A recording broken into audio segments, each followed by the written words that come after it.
បាទសួស្តីអ្នកនរគ្នាថ្ងៃនេះយើងមកសិក្សាបន្តទៀតទាក់ទងមួយនឹងការបង្កើតតារាងអញ្ចឹងក្នុងការបង្កើតតារាងនេះគឺខ្ញុំប្រើកម្មវិធី Excel ដើម្បីបង្កើតតារាងអញ្ចឹងខ្ញុំចង់ធ្វើការបង្កើតតារាងមួយដើម្បីធ្វើការស្រង់ព័ត៌មានរបស់សិស្សអញ្ចឹងណា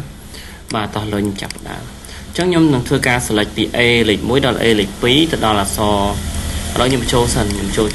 សិនណាអញ្ចឹងខ្ញុំចង់បានព័ត៌មានដូចជាលេខរៀងឈ្មោះpage DOB ឬក៏ date of birth បាទ place of birth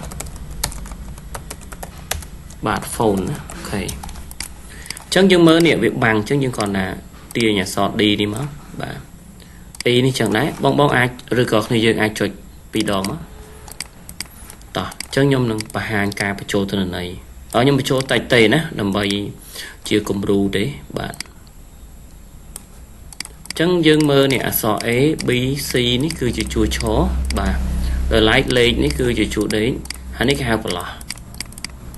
បាទនេះគឺសំទោកលឹម row cell បាទបន្លោះណាចឹងយើងទាញឲ្យលេខ4នេះដោយសារវាជាក្បាលតារាងសូមដាក់ខ្ពស់តិចមកអូខេហើយយើងដាក់ចំពាក់កណ្ដាលមកដូរពុម្ពអក្សរយើងវាយចូលមកយើងដាក់ time New Roman ណាអូខេអញ្ចឹងយើងទាញវាធំតិចមកលេខទូរស័ព្ទនេះទាញឲ្យធំដែរតថសិស្សខ្ញុំ10នាក់អញ្ចឹងខ្ញុំវាយលេខ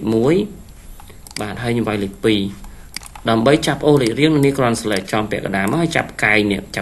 មកអូវាដល់លេខហើយឃើញដល់លេខ10មកចប់ប៉ុណ្ណឹងហើយយើងដាក់ចំកណ្ដាលមកអូខេលើនេះខ្ញុំចង់ចាក់ពណ៌យើងគ្រាន់ចូល home មកបាទហើយដាក់បន្ទាត់មកចាំដាក់តាមក្រោយចុះខ្ញុំឧទាហរណ៍តាសិស្សខ្ញុំឈ្មោះកុកបាទខ្ញុំឧទាហរណ៍ណាភេទប្រុសបាទអញ្ចឹងថ្ងៃខែឆ្នាំកំណើតនេះដើម្បីកុំឲ្យមានបញ្ហាខ្ញុំមិននិយាយពីការកំណត់អីទេតែខ្ញុំឧទាហរណ៍សិនអ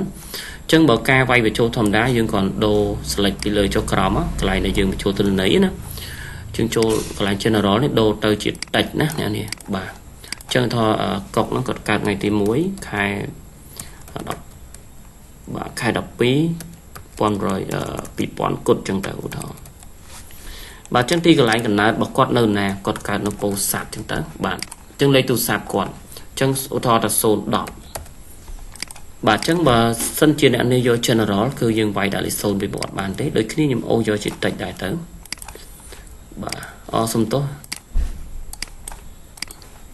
ចឹងខ្ញុំវាយម្ដងទៀតបាទ010 99 29 10គុណបាទអញ្ចឹងឈ្មោះផ្សេងទៀតខ្ញុំឥឡូវខ្ញុំអត់បញ្ចូលទេខ្ញុំឧទាហរណ៍តែប៉ុណ្្នឹងខ្ញុំចាប់អូយកតែម្ដងអញ្ចឹងនេះឈ្មោះសុកឈ្មោះអីចឹងទៅបាទភេទស្រីចឹងទៅបាទឈ្មោះតារាចឹងទៅបាទភេទស្រីចឹងទៅបាទឈ្មោះបាទហេងចឹងទៅបាទនេះឧទាហរណ៍ណាប៉ុណ្ណឹងអូខេប៉ុណ្ណឹងចុះបាទអញ្ចឹងការងារបន្ទាប់យើងដាក់បន្ទាត់នេះ select ខាងក្រោមនេះមកហើយយើងយកកន្លែង border នេះយក all border មកបាទ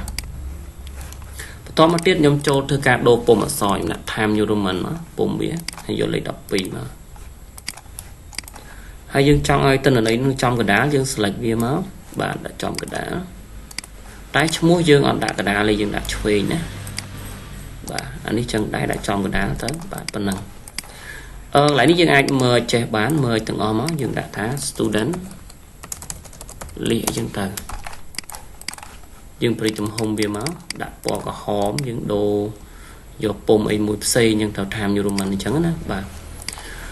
ប៉ុណ្ណឹងបានហើយអ្នកនាងណាយើងយកតែប៉ុណ្ណឹងសិនទៅហើយកន្លែងនេះខ្ញុំដាក់ប្រអប់វាតែគេហៅថា six box border ប៉ុណ្ណឹងមកបានហើយអូខេអានេះយើង select វាយក all border ដែរទៅអូខេអញ្ចឹងវីដេអូនេះប៉ុណ្ណឹងសិនណាសូមអរគុណ